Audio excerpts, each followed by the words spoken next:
Dame la túnica, ponme la corona. Tengo ansias inmortales. Nunca más el jugo de uva egipcia mojará estos labios. Vamos, Eira, rápido. Parece que me llama Antonio. Le veo alzarse y alabar mi noble acción. Le oigo reírse de la suerte de César, que los dioses dan al hombre para luego exculpar del castigo. Ya voy, esposo. Mi valor me autorice a usar tal nombre. Soy fuego y aire. Mis otros elementos los doy a la vida ruin. ¿Qué? ¿Ya está? Entonces tomad el último calor de mis labios. Adiós, querida Carmia. Eira, un largo adiós. ¿Tengo el áspide en los labios? ¿Mueres? Si tú y la vida os separáis con tal dulzura, el golpe de la muerte es cual pellizco de amante, que duele y se desea. ¿Yaces tan quieta? Si así te vas, le estás diciendo al mundo que no merece despedida. Esto me envilece. Si el pulcro Antonio ve primero a ella, cuando le pregunte, le dará un beso, que será mi paraíso. Ven, ser mortal. Se aplica el áspide en el pecho. Deshaz con tus colmillos este nudo inextricable de la vida. Pobre venenoso, enójate y acaba. Ojalá hablases para oírte decir que el magno César es un tonto sin astucia. Fragmento de Antonio y Cleopatra, tragedia de William Shakespeare.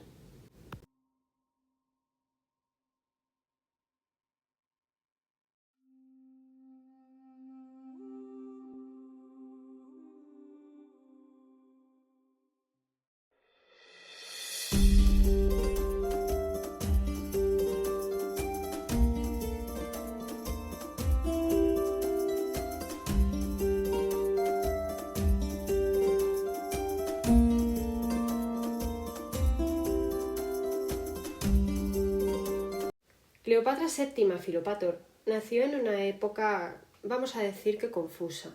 Se trata del siglo I a.C. Concretamente, se cree que en torno al año 69, siendo hija del faraón Ptolomeo XII, también conocido como Auletes, y de su esposa, un nombre que no está muy claro, pero que se piensa que perfectamente podría haber sido el nombre de Cleopatra VI.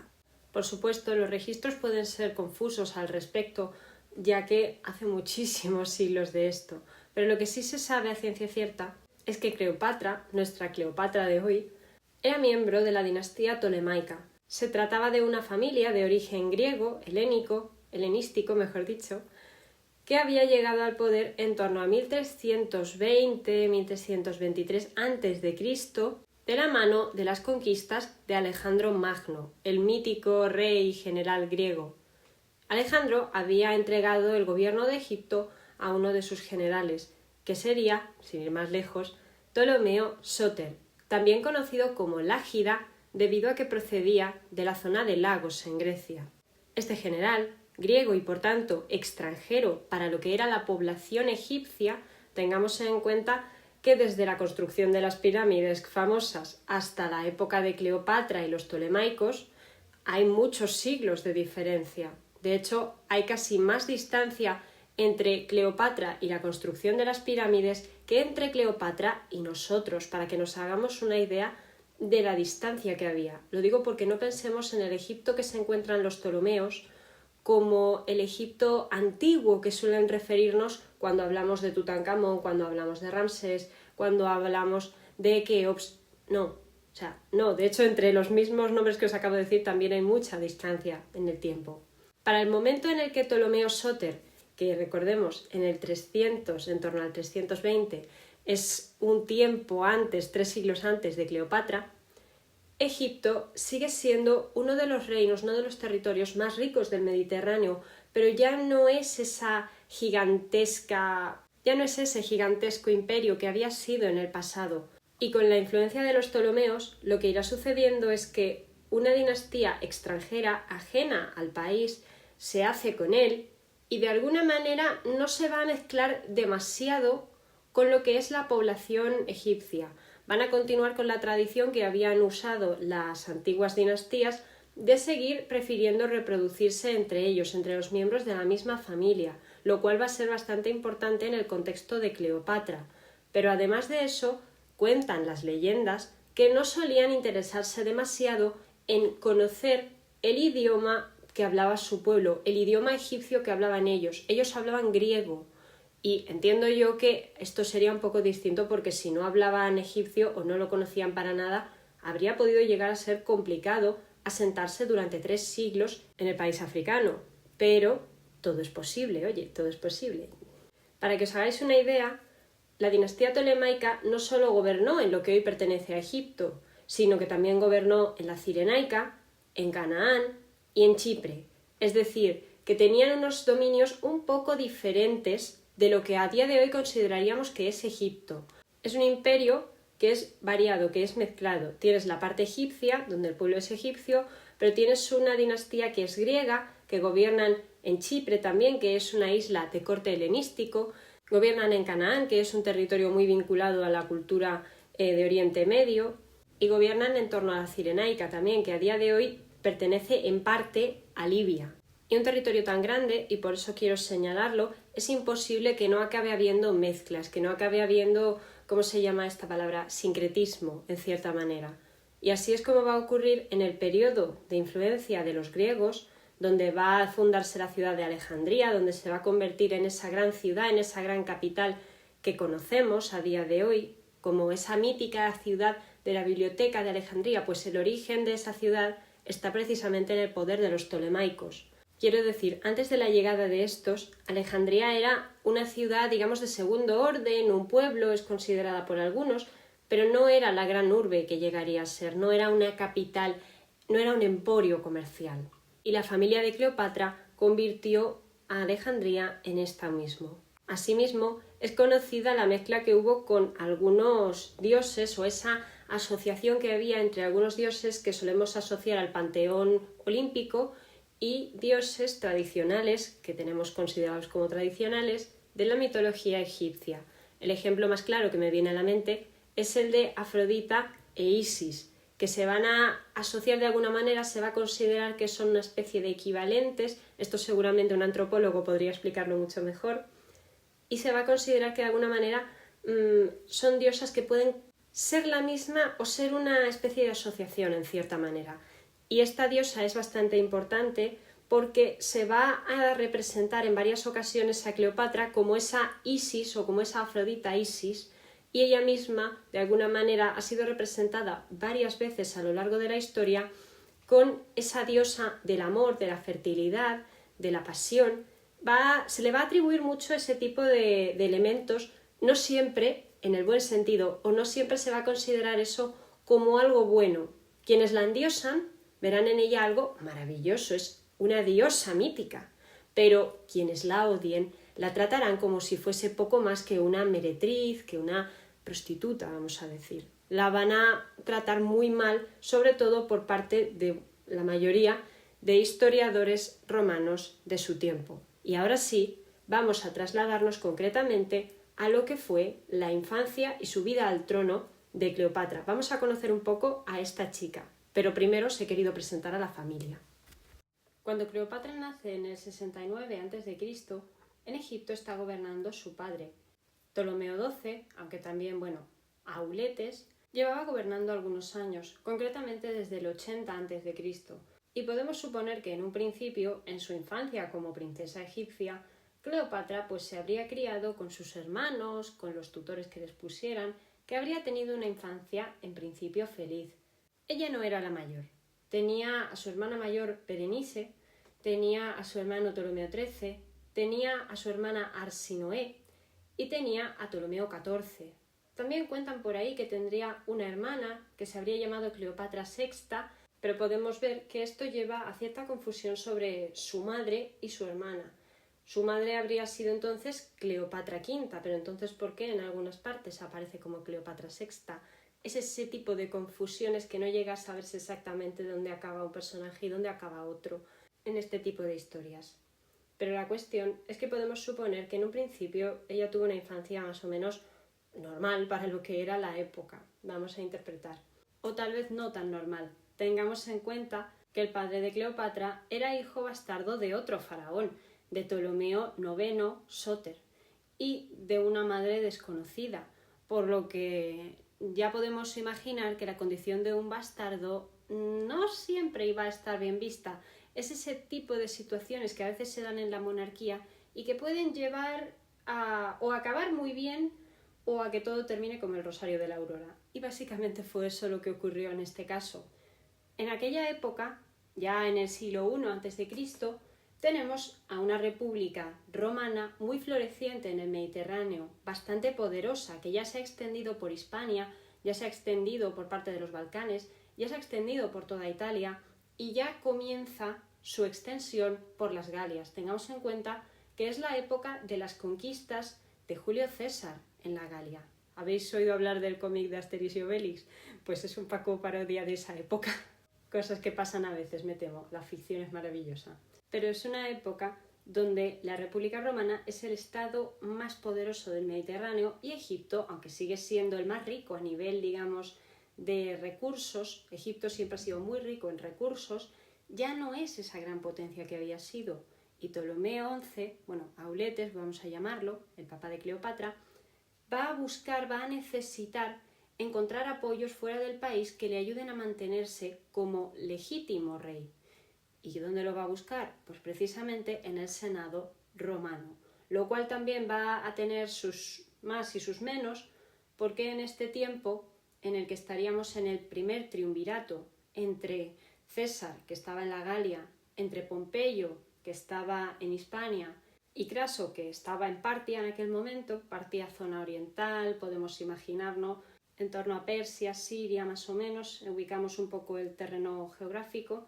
Podemos decir que Roma a nivel político interno no estaba en un momento de muchísima tranquilidad. No voy a decir estabilidad porque Roma era muy poderosa, pero sí que no estaba muy estable. Los políticos se peleaban mucho, como suele pasar en todas las épocas. Pero el padre de Cleopatra no dudó en acudir a lo que era la influencia romana para buscar protección, para buscar ayuda y para poder conseguir una financiación del ejército que le ayudase a calmar las distintas revueltas que se sucedían en Egipto. Encontró cierto apoyo en Neo Pompeyo Magno, Pompeyo para que todos nos entendamos, uno de los hombres más poderosos de Roma y también un señor que llevaba el sobrenombre o que había sido apodado como el Grande por sus distintas campañas militares. Este señor aceptó, darle parte de ayuda, pero además de eso no fue el único de los miembros del triunvirato al que el padre de Cleopatra acudió, ya que también trató de congraciarse con César. El problema está en que, aunque consiguió cierta ayuda de Roma y cierta protección, cierta colaboración para que él se mantuviese en el poder, no pudo proteger uno de los territorios más preciados por la dinastía tolemaica, no pudo proteger la isla de Chipre, que terminó cayendo en manos romanas. O sea, Roma dijo, sí, yo te ayudo, pero esto, a partir de ahora, va a ser mío. Roma se anexionó Chipre y esto terminó generando un problema bastante grande.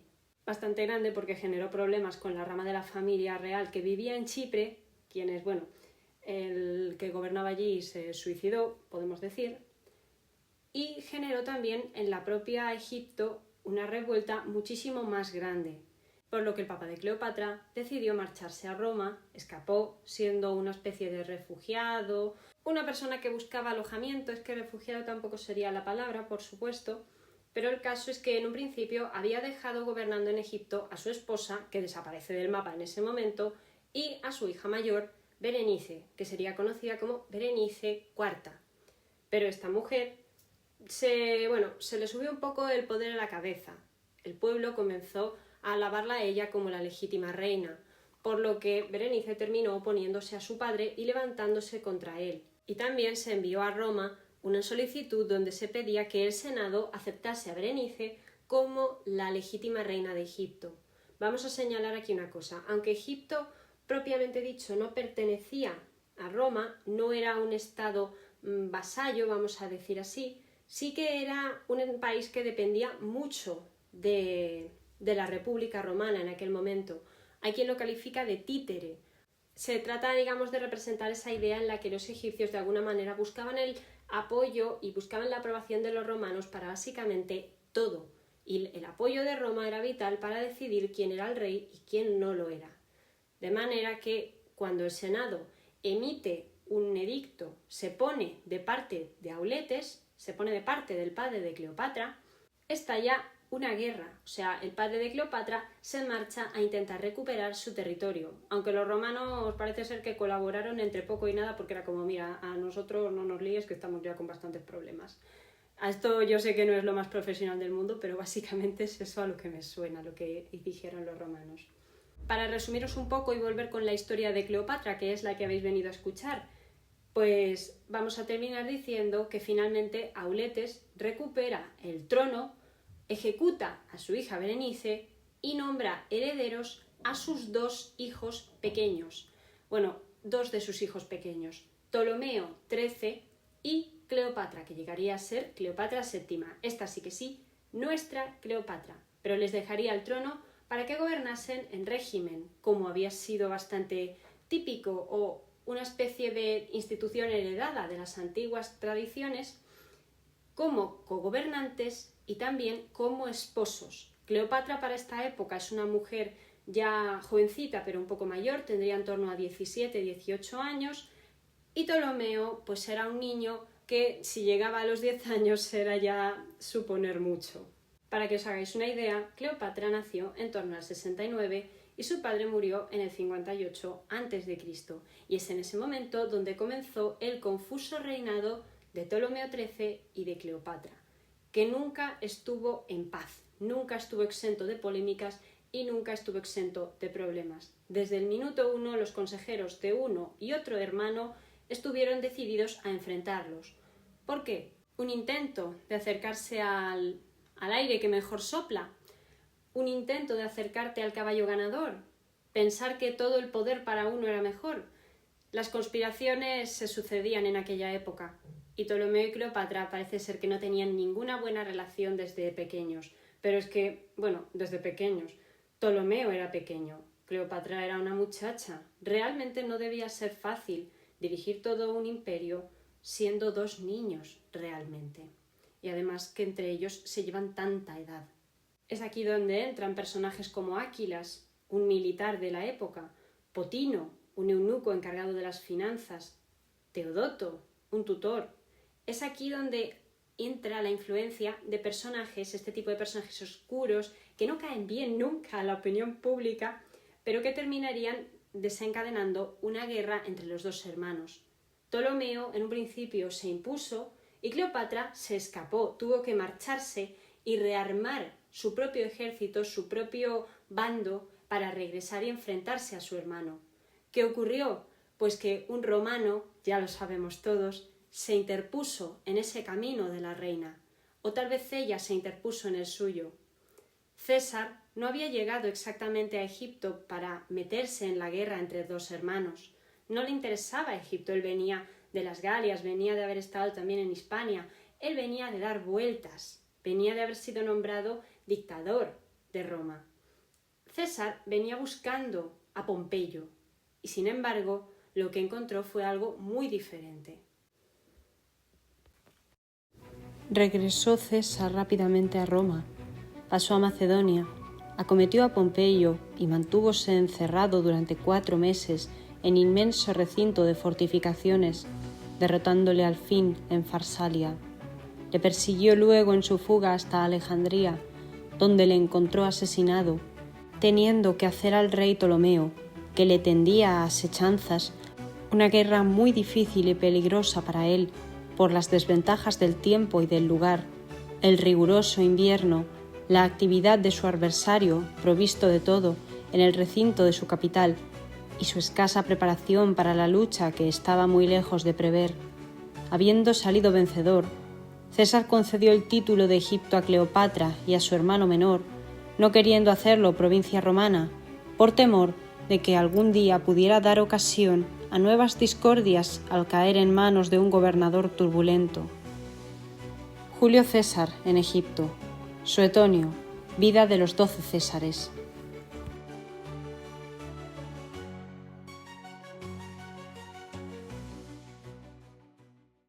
Lo más probable, seamos sinceros, es que César no quisiera follones cuando llegó a Egipto. Lo más seguro es que, aunque supiese lo que estaba pasando, no pensara que le fuese a saltar tanto a él. Os explico brevemente. Os he comentado antes que Roma estaba dividida en un triunvirato entre César, Pompeyo y Craso. Eran 3 hombres los que llevaban un gobierno efectivo de la República en aquella época. Se habían, repartido el poder para que todos nos entendamos. Pues mirad, esto se había establecido en torno al año 60 a.C. Para este momento, en el que estamos ya en el año 49 a.C., han pasado unos cuantos años. Y lo que había sucedido hasta este momento eran una serie de trágicas y catastróficas desdichas que habían llevado a que César persiguiese a Pompeyo por todo el Mediterráneo y que finalmente llegase a Egipto para perseguirle.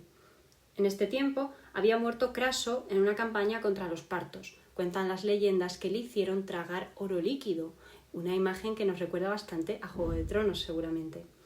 También había ocurrido la campaña de César en las Galias, pero Pompeyo había regresado a Roma y se había intentado hacer con el poder, por lo que César, básicamente, había optado por cruzar el Rubicón. Cruzar el Rubicón no es solo cruzar un río, sino que también es declarar la guerra al territorio romano, al territorio de la República a la que pertenecía César. César no iba a regresar a Roma porque Pompeyo lo ordenase, sencillamente porque lo matarían allí, pero tampoco podía marcharse a otra parte porque sería considerado un proscrito, por lo que decidió volver a lo grande y apartar a Pompeyo por todas las de la ley. La relación de Pompeyo y de César había pasado de ser una de amigos a una de rivales. A mí me encantaría contaros esta historia a nivel independiente porque es muy extensa y da bastante tiempo a llenar programas enteros. Pero ahora mismo, como vamos con Cleopatra, simplemente es para que entendáis las circunstancias por las que César llega a Egipto. Por lo que César cruza el Rubicón y decide acudir desde las Galias, desde el norte, hasta Roma para sacar a Pompeyo del poder. Y lo hace, pero un detalle, Pompeyo huye, Pompeyo se marcha y comienzan a ser, una persecución de el gato y el ratón, que termina con Pompeyo solicitando asilo en la corte del faraón Ptolomeo XIII. Recordemos que Pompeyo había prestado ayuda, había prestado auxilio a su padre, al padre de Ptolomeo, cuando éste se lo había pedido, por lo que podemos pensar que Pompeyo habría creído que los egipcios podían acogerle. El tema estaba en que los consejeros de Ptolomeo, enterados de la enemistad ya afianzada entre César y Pompeyo, convencieron al faraón para que lo ejecutase y que así, cuando César llegara, le entregasen su cabeza, le entregasen el cuerpo. El problema estaba en que parece ser que César era un hombre que, si bien es considerado como de honor, si bien es considerado un hombre militar, político, estratega, escritor, intelectual, es considerado muchas cosas, también es considerado popularmente como un hombre de honor. Por lo que ver semejante salvajada le hizo pensar que los egipcios le habían fastidiado, que habían atacado a Roma, por lo que César finalmente decide aliarse con Cleopatra en vez de con Ptolomeo. Pero ¿cómo cuenta la leyenda, la historia retratada 1001 veces, hasta por el mismísimo Shakespeare, que ocurrió esto? Pues vamos a ver. Cuentan las historias que César estaba en Alejandría y que Cleopatra, metida, escondida dentro de una alfombra, se presentó ante él. Dijo que era la verdadera reina de Egipto y le pidió que se uniese a ella. Se habla mucho de cómo fue esa negociación a nivel teórico y también práctico. Parece ser que ya enseguida César se sintió atraído por Cleopatra a pesar de estar casado con una noble romana y que decidieron comenzar una relación de amantes que duró todo el tiempo que duró la campaña, básicamente. Y aquí es donde entraría ya un poquito más la leyenda de básicamente mujer fatal que tendría Cleopatra a sus espaldas, como una mujer exótica, con ese aire oriental para lo que era el mundo romano, con esa belleza exuberante, además una mujer muy joven, muy atractiva, con esa capacidad que tenía segura de sí misma para decir lo que tenía que decir, para expresarse, para actuar, tenía iniciativa. Si realmente se presentó ante César, como cuentan las historias, es que Cleopatra era una mujer muy decidida y que nada se interponía entre ella y lo que quería conseguir. Pero a la hora de la verdad, lo más probable es que la relación entre César y Cleopatra fuese una relación profesional. Él buscaba una cosa y ella buscaba otra. Se ayudaban mutuamente y lo consiguieron. Cleopatra logró quedarse con el trono de Egipto, ahora tampoco como reina única y legítima, sino que se tuvo que casarse otra vez con su hermano pequeño, aún más pequeño, Ptolomeo XIV, pequeño pero también mucho más manejable que Ptolomeo XIII. Esta vez ella no perdió ojo de su hermano. Y también encarceló a su hermana pequeña, Arsinoé. La encarceló gracias a César también, para que no estorbase. Y así podríamos decir que Cleopatra llegó a ser una gobernante asentada en el poder, además una gobernante bastante popular entre el pueblo, ya que, como os he comentado antes, se rumorea que Cleopatra, a diferencia de su familia, sí que hablaba la lengua del pueblo, sí que hablaba ese egipcio que hablaban la gente. Y eso le granjeó también sus aliados, la ayudó bastante.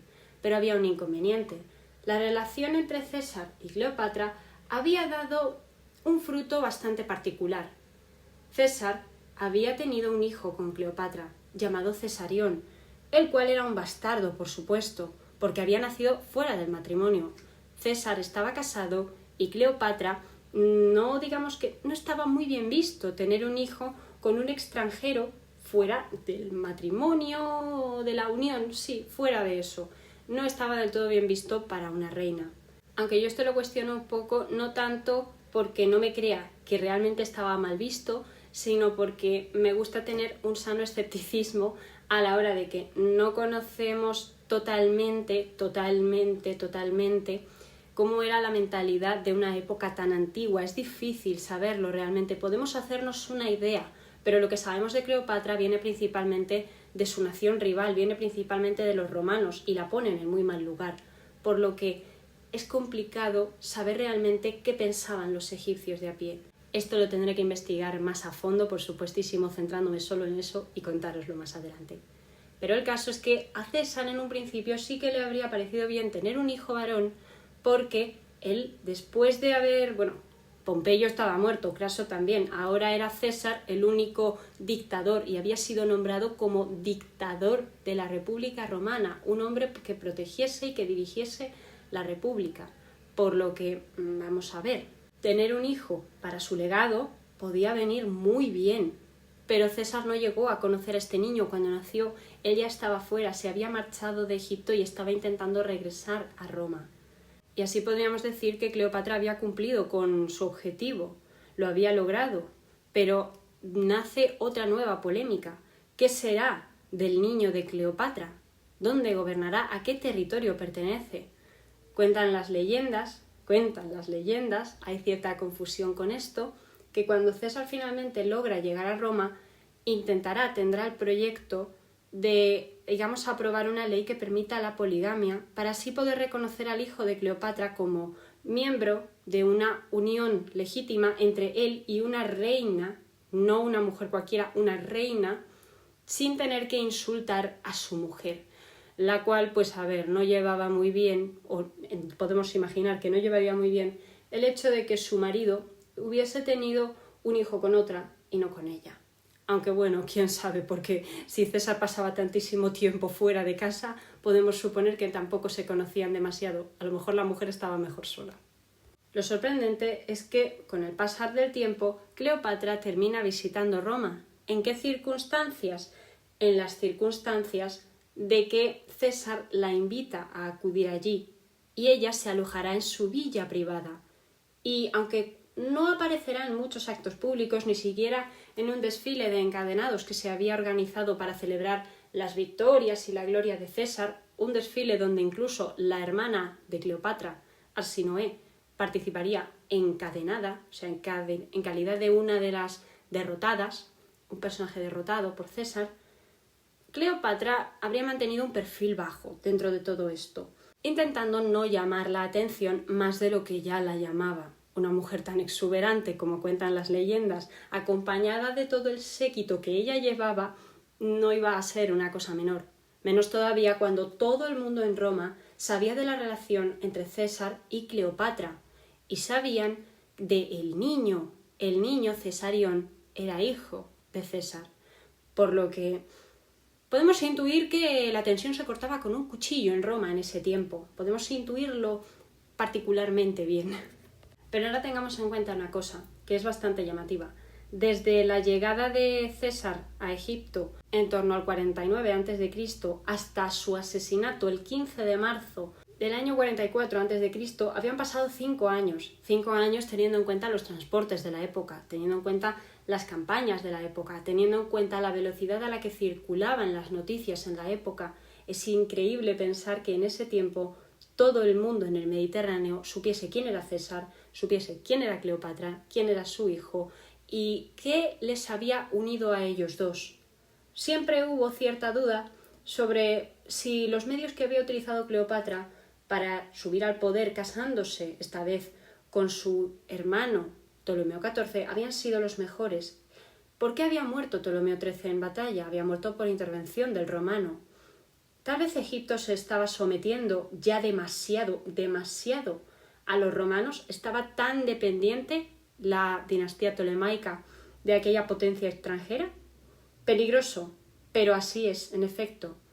Y cuando muere César en el 44 a.C., la cosa se complica todavía más. César muere asesinado en el Senado de Roma, en la curia de Pompeyo. El asesinato de los Ibus de Marzo. Fue asesinado por los suyos, concretamente por su pariente Bruto y otros tantos, que ya no tenían tanta amistad con César. Pues vamos a señalar algo curioso. Cleopatra estaba en Roma, todavía en aquel momento, y cuando se enteró de lo que había ocurrido con César, con el hombre que la protegía, decidió marcharse corriendo, salió por patas básicamente, porque aquello era peligroso. Ya había matado a César, obviamente su hijo iba a ser el siguiente en caer, de modo que decidió volver a su hogar, volver a protegerse, pero esta vez encontró también un nuevo protegido y un hombre que esta vez, tal vez sí llegase a amarla y ella sí llegase a amarle a él de verdad, más allá de como un hombre necesario para ella o un hombre que podía ayudarla en sus objetivos. Nos referimos, por supuestísimo, a una de las manos derechas de César, un hombre que había combatido con él y para él, que le había defendido hasta las últimas consecuencias. Hablamos, por supuesto, del atractivo, o comúnmente descrito como atractivo, Marco Aurelio.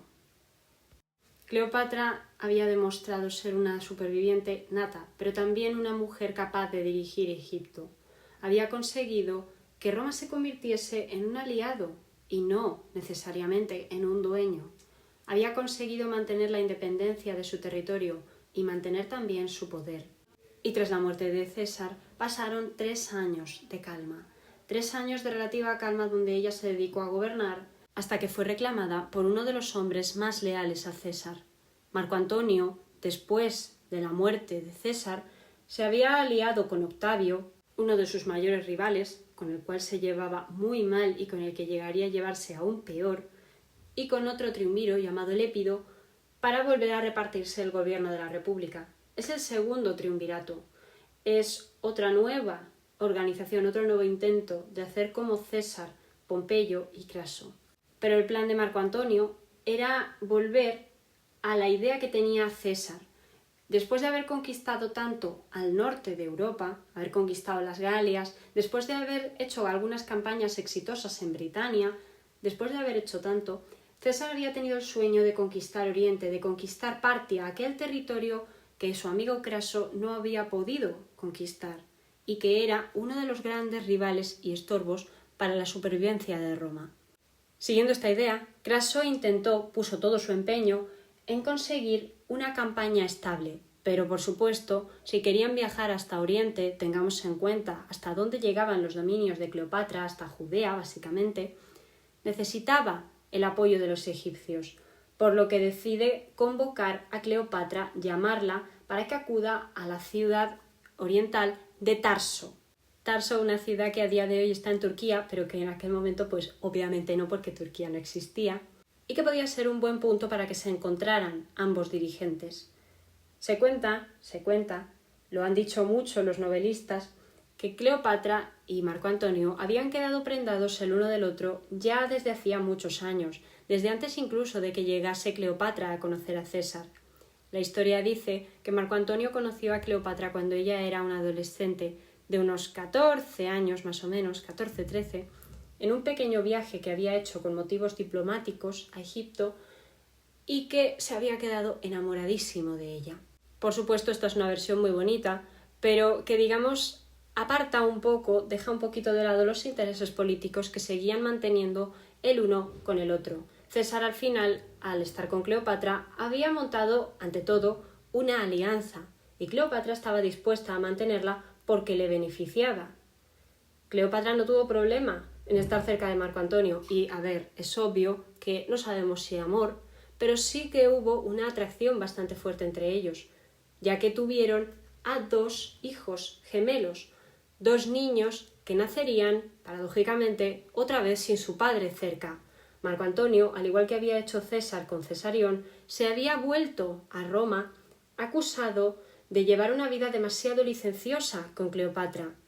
Vamos a tener en cuenta unas cosas, y es que Marco Antonio se había criado en Atenas, había sido educado allí, le encantaba la cultura griega, tenía un amor por la cultura helénica muy grande, y eso le perjudicaba en cierta manera, porque Cleopatra era una tolemaica, era una mujer de origen griego, hablaba griego y lo más importante, su capital, Alejandría, era una ciudad de corte helenístico, una ciudad griega en pleno Egipto, por lo que consiguió convencer a Marco Antonio de que se desplazara a Alejandría, teóricamente por motivos políticos y militares, pero también para mantenerle cerca de ella. Cleopatra sabía que si quería mantener el control, a diferencia de como había sido con César, ella tenía que marcar las pautas, ella tenía que decidir dónde estaban y dónde no estaban.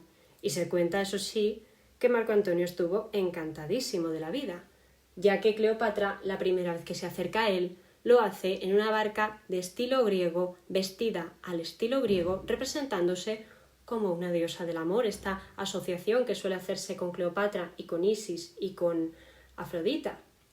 Había sido representada, de hecho, por César. César había ordenado que se la representara como una suerte de diosa Isis en Roma, en una estatua, de alguna manera haciéndole un honor, pero luego, ante Marco Antonio, prefirió adoptar un aire un poquito más griego, que a Marco Antonio le gustaba más de lo que le había fascinado el estilo oriental. A César le había gustado más el estilo oriental, por lo que parece, aunque ya os digo que no los conocí, no es difícil saber realmente qué le interesaba a cada uno de qué, pero el caso es que Cleopatra tenía en ella misma a los 2 mundos, al egipcio y al helenístico. Tenía todo lo que ellos querían. Y Marco Antonio se dejó llevar por Cleopatra a un mundo donde abundaba el lujo, los banquetes, las leyendas, la mitología, la sabiduría griega y sobre todo las orgías. Cuentan que Marco Antonio bebía mucho y esto Cleopatra supo cómo utilizarlo en su favor. El alcohol, Dionisio, el dios del vino, esa imagen que tenía de los dioses griegos, esa imagen de los grandes héroes. No tuvo ningún problema, supo manejar muy bien a Marco Antonio. Pero el caso es que Marco Antonio, ya he dicho, tuvo que regresar a Roma precisamente para casarse, porque las complicaciones con Octavio estaban yendo a más. Y hablamos de que uno de los hermanos de Marco Antonio y otros familiares suyos se habían enzarzado en una disputa que estaba llegando a la sangre, estaba llegando a convertirse en otra guerra civil. Y para calmar las aguas, Marco Antonio lo único que pudo hacer, lo que decidió hacer fue casarse con Octavia, la hermana de su rival, Octavio, su rival y al mismo tiempo compañero, aliado en el gobierno de la República. De Octavia la verdad es que en este momento la mujer de Marco Antonio no se puede contar demasiado, más allá de que intentó que su hermano Octavio y que su esposo Marco Antonio tuviesen un acercamiento, que limaran asperezas. Parecía que lo de Cleopatra se había olvidado. Una aventura egipcia, una aventura oriental, se había acercado demasiado al enemigo, había confraternizado demasiado con la mujer que había llevado a la perdición, según la propaganda de la época, a Julio César. Pero vamos a ser sinceros, hubo un problema que hizo que Marco Antonio no pudiese desprenderse totalmente de Cleopatra. Primero era la fascinación que le causaba Oriente, las ansias que tenía por conquistar Partia, las ansias que tenía de volver a ver a Cleopatra y su mundo helenístico. Y por último, pues, que Cleopatra había dado a luz a otros 2 hijos suyos, a 2 gemelitos que nacieron sin su papá, como os he dicho antes, Alejandro Helios y Cleopatra Selene, 2 niños que nacieron en Egipto como príncipes de la dinastía tolemaica y que eran pues una forma de recordar a toda Roma y también a Marco Antonio que Cleopatra, la reina de Egipto, tenía las manos sobre el imperio, sabía manejar a los hombres poderosos de la república, que he dicho imperio, no, república todavía, perdonadme el lapsus. Por lo que, llamado seguramente por el interés de la guerra, Marco Antonio regresa a Oriente y vuelve a llamar a Cleopatra. Lo primero que hace es llamarla, y esta vez se encuentran en la ciudad de Antioquía, en Oriente Medio. Y allí, pues negocian de varias formas, también a nivel práctico y a nivel teórico. Y Cleopatra le va a hacer, digamos, llegar a unos acuerdos concretos, que serán conocidos como las donaciones de Alejandría del año 37. Porque sí, ahora mismo, para este punto de la relación entre Cleopatra y Marco Antonio, estamos en el año 37 a.C. Recordemos que César había sido asesinado en el 44 a.C. y que vamos hacia atrás. En esas donaciones de Alejandría, ¿qué estaba estipulado? Estaba estipulado que realmente Roma compartiría parte de su botín con Egipto debido a que, Egipto estaba prestando mucha ayuda militar y financiera a los romanos. En el pasado había sido al revés, pero ahora era a la contraria. Al mismo tiempo, Cleopatra exigía el reconocimiento de sus hijos, exigía que se reconociese a su hijo mayor Cesarión como el heredero de Julio César y exigía también que Marco Antonio se casara con Cleopatra. Este aceptó a todo lo que ella le pidió, aceptó a todo, y aunque el acuerdo no se firmó de forma escrita, sí que quedó con un acuerdo tácito. El problema fue que, si bien el matrimonio de ellos dos en Egipto fue aceptado, en Roma no lo fue. Primero, porque Marco Antonio estaba casado todavía con Octavia, no se había divorciado de ella, y segundo, porque Cleopatra era una mujer extranjera, se habían casado con un rito extranjero y que básicamente no interesaba reconocerlo porque los romanos cuando querían eran un poquito más flexibles realmente. Y es aquí cuando nos podemos imaginar la ira de Octavio creciendo, porque ahora no solo se había enemistado con él, sino que también había terminado por humillar a su hermana Octavia, y aquello no era ni medio aceptable, pero tampoco iba a ser aceptable el hecho de que al casarse con la reina de Egipto, Marco Antonio subía de repente su prestigio, se convertía en un hombre poderosísimo y un hombre que podría llegar en algún momento dado a acabar con él, por lo que Octavio, ni corto ni perezoso, comenzó una campaña de propaganda contra Marco Antonio que ya había sido iniciada años atrás. Esto ya venía desde que empezó Marco Antonio la relación con Cleopatra, pero ahora iba a ser todavía más agresiva, terminando, por supuesto, con un conflicto armado. Un conflicto armado que, por desgracia, llevaría a la perdición de Egipto para siempre. El inicio de la guerra a ambos esposos, a Cleopatra y a Marco Antonio, les pilló en Éfeso, en una ciudad griega, una ciudad de la costa de Anatolia, donde estaban planeando sus nuevas campañas contra los partos. ¿Y qué hicieron? Escaparon, corrieron. Cleopatra se marchó primero y después la siguió Marco Antonio y se refugiaron en Alejandría, desde donde en principio iban a manejar su propia campaña. Pero no les dio tiempo, a pesar de que en un principio parecía que iban a llevar ventaja. Octavio avanzaba con fuerza, tenía toda Roma sosteniéndole, todos se habían puesto en su favor y todos habían abandonado a Marco Antonio, solo los más leales le seguían. Y aquello fue algo bastante terrible, porque Octavio se convirtió en el dueño único y legítimo de Roma. Al Lépido se lo quitaron rápido del medio porque, era un señor el que realmente estaba ahí un poco de figurante, es el gran olvidado del segundo triunvirato. Pero el caso es que finalmente Octavio contra Marco Antonio. Solo uno de los dos iba a poder quedar en pie, pero es que ahora Cleopatra había entrado demasiado lejos. Al principio, cuando mataron a César, ella había mirado un poquito desde la lejanía quién iba a ganar o qué facción iba a manejar en Roma, y como vio que los aliados de César mantenían el poder, decidió apoyar a Marco Antonio. Pero el caso es que ahora Egipto, su reino, corría un grave peligro, porque si perdían la guerra, Egipto iba a perder su libertad, y ella probablemente sería convertida en una esclava de circo para mostrar a todos, en el trofeo de Octavio, y quién sabe qué cosas se atrevería a hacerle a la reina. Por lo que, ¿qué podían hacer esos dos? ¿Qué podía hacer ahora la reina de Egipto para escapar nuevamente? Dame la túnica, ponme la corona. Tengo ansias inmortales. Nunca más el jugo de uva egipcia mojará estos labios. Vamos, Eira, rápido. Parece que me llama Antonio. Le veo alzarse y alabar mi noble acción. Le oigo reírse de la suerte de César, que los dioses dan al hombre para luego exculpar del castigo. Ya voy, esposo. Mi valor me autorice a usar tal nombre. Soy fuego y aire. Mis otros elementos los doy a la vida ruin. ¿Qué? ¿Ya está? Entonces tomad el último calor de mis labios. Adiós, querida Carmia. Eira, un largo adiós. ¿Tengo el áspide en los labios? ¿Mueres? Si tú y la vida os separáis con tal dulzura, el golpe de la muerte es cual pellizco de amante, que duele y se desea. ¿Yaces tan quieta? Si así te vas, le estás diciendo al mundo que no merece despedida. Esto me envilece. Si el pulcro Antonio ve primero a ella, cuando le pregunte, le dará un beso, que será mi paraíso. Ven, ser mortal. Se aplica el áspide en el pecho.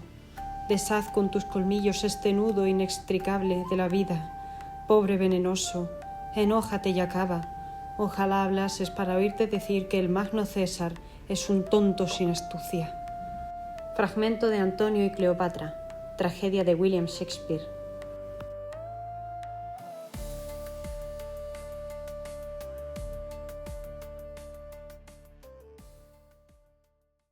El suicidio era la única solución. Aunque a día de hoy es un asunto que puede llegar a ser polémico, en el pasado el suicidio era visto como algo honorable y algo apropiado y deseable cuando no quedaba ninguna esperanza de sobrevivir de una forma digna. La lógica era esa, o vivir con honor, o para ser humillado, mejor desaparecer. Y Cleopatra decidió que esto es lo que debía hacer, porque no pudieron soportar el envite de Octavio.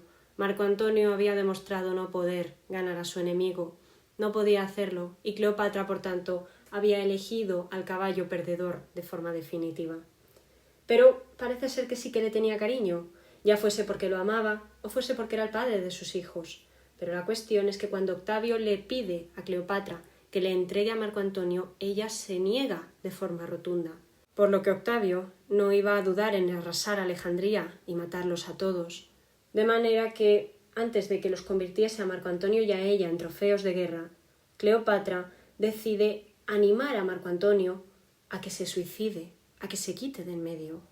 Le hace llegar a través de sus sirvientes la noticia de que Cleopatra se había suicidado, de que la reina había decidido poner fin a su vida, por lo que Marco Antonio, loco de ira y también de desesperación, porque si moría la reina había muerto su baluarte, él realmente no era nadie en Egipto, solamente era el marido romano, decidió acabar con su vida dejándose caer sobre su propia espada, de forma que ésta lo atravesó. Y Cleopatra lo dispuso todo para que llevasen el cuerpo de su marido al mausoleo que ella tenía preparada para cuando falleciesen.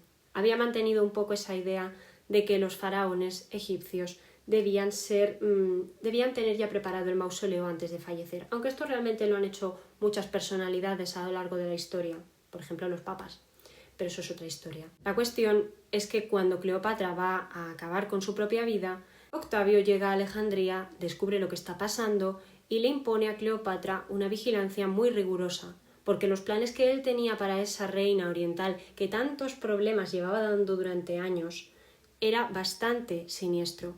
Pretendía hacerla pasear encadenada por las calles de Roma, mostrarla ante el público y después ejecutarla de una manera humillante.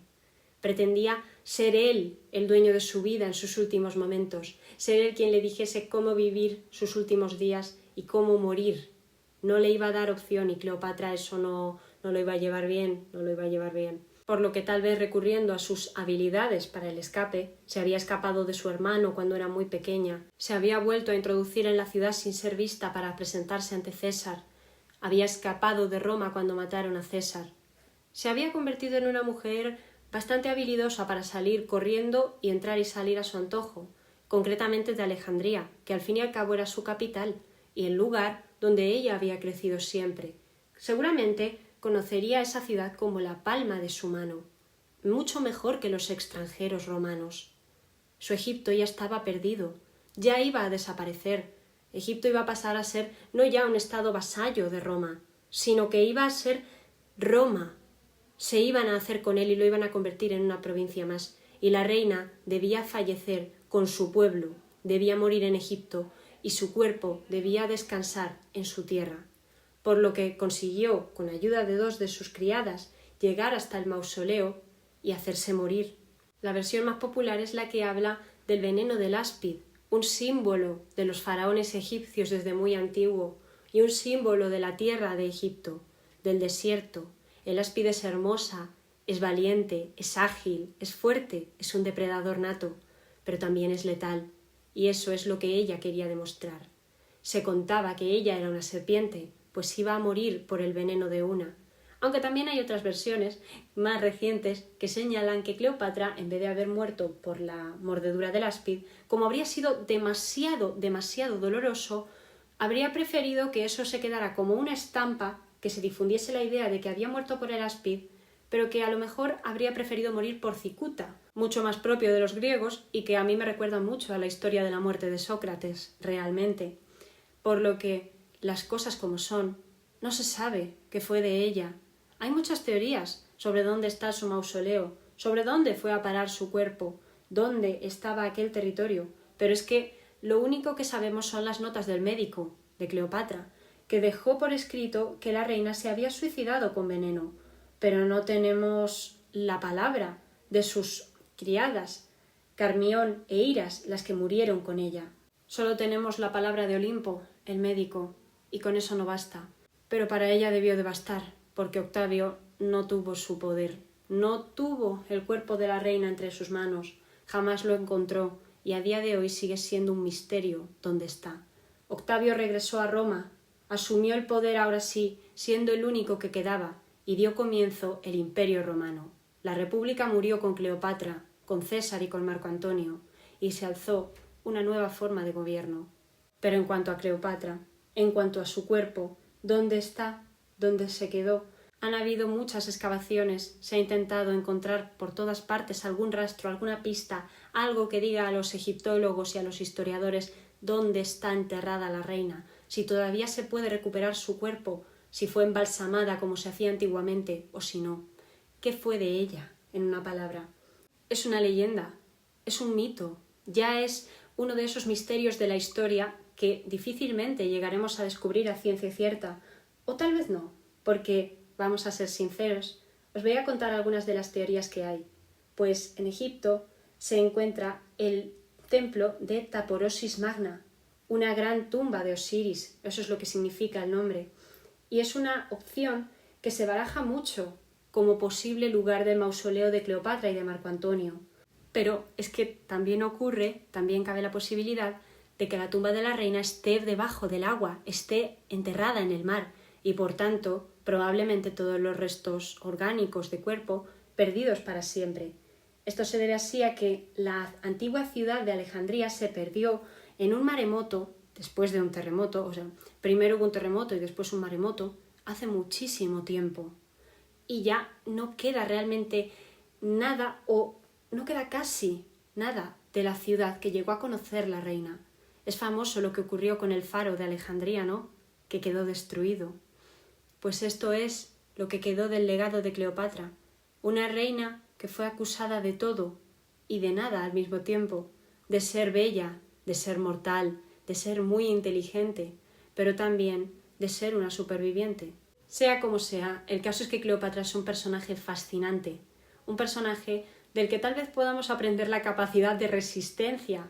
Y eso sí, hay que reconocer que tuvo mucho atrevimiento para morir con dignidad, elegir morir cuando el instinto humano lo que manda es intentar sobrevivir a cualquier precio y de cualquier manera. Es algo que es particular, vamos a decir, ¿no? Pero a mí me ha encantado contaros esta historia y espero que a vosotros también os haya gustado, porque hasta aquí ha llegado el programa de hoy. Muchísimas gracias a todos, espero que os haya gustado conocer la historia de Cleopatra y también un poquito la de su familia. Y nada, nos veremos la semana que viene. Ya sabéis que para todo podéis escribirme a donde sea. Si estáis en directo en el chat, si estáis en diferido podéis escribirme al Instagram @elmundodelaki, aunque también podéis encontrarme como Marta, sencillamente Marta Caniego, o me podéis encontrar también en iVoox, en Spotify y en YouTube como Relatos de la Historia. A mí me escribís, me dejáis un comentario de lo que queráis y me podéis decir a quién queréis conocer. Y yo encantada estaré de preparar el programa para vosotros. Y ahora sí que sí, nos vemos la semana que viene, aquí, en Relatos de la Historia, en la emisora de Tu Radio Valencia. Muy buenas noches.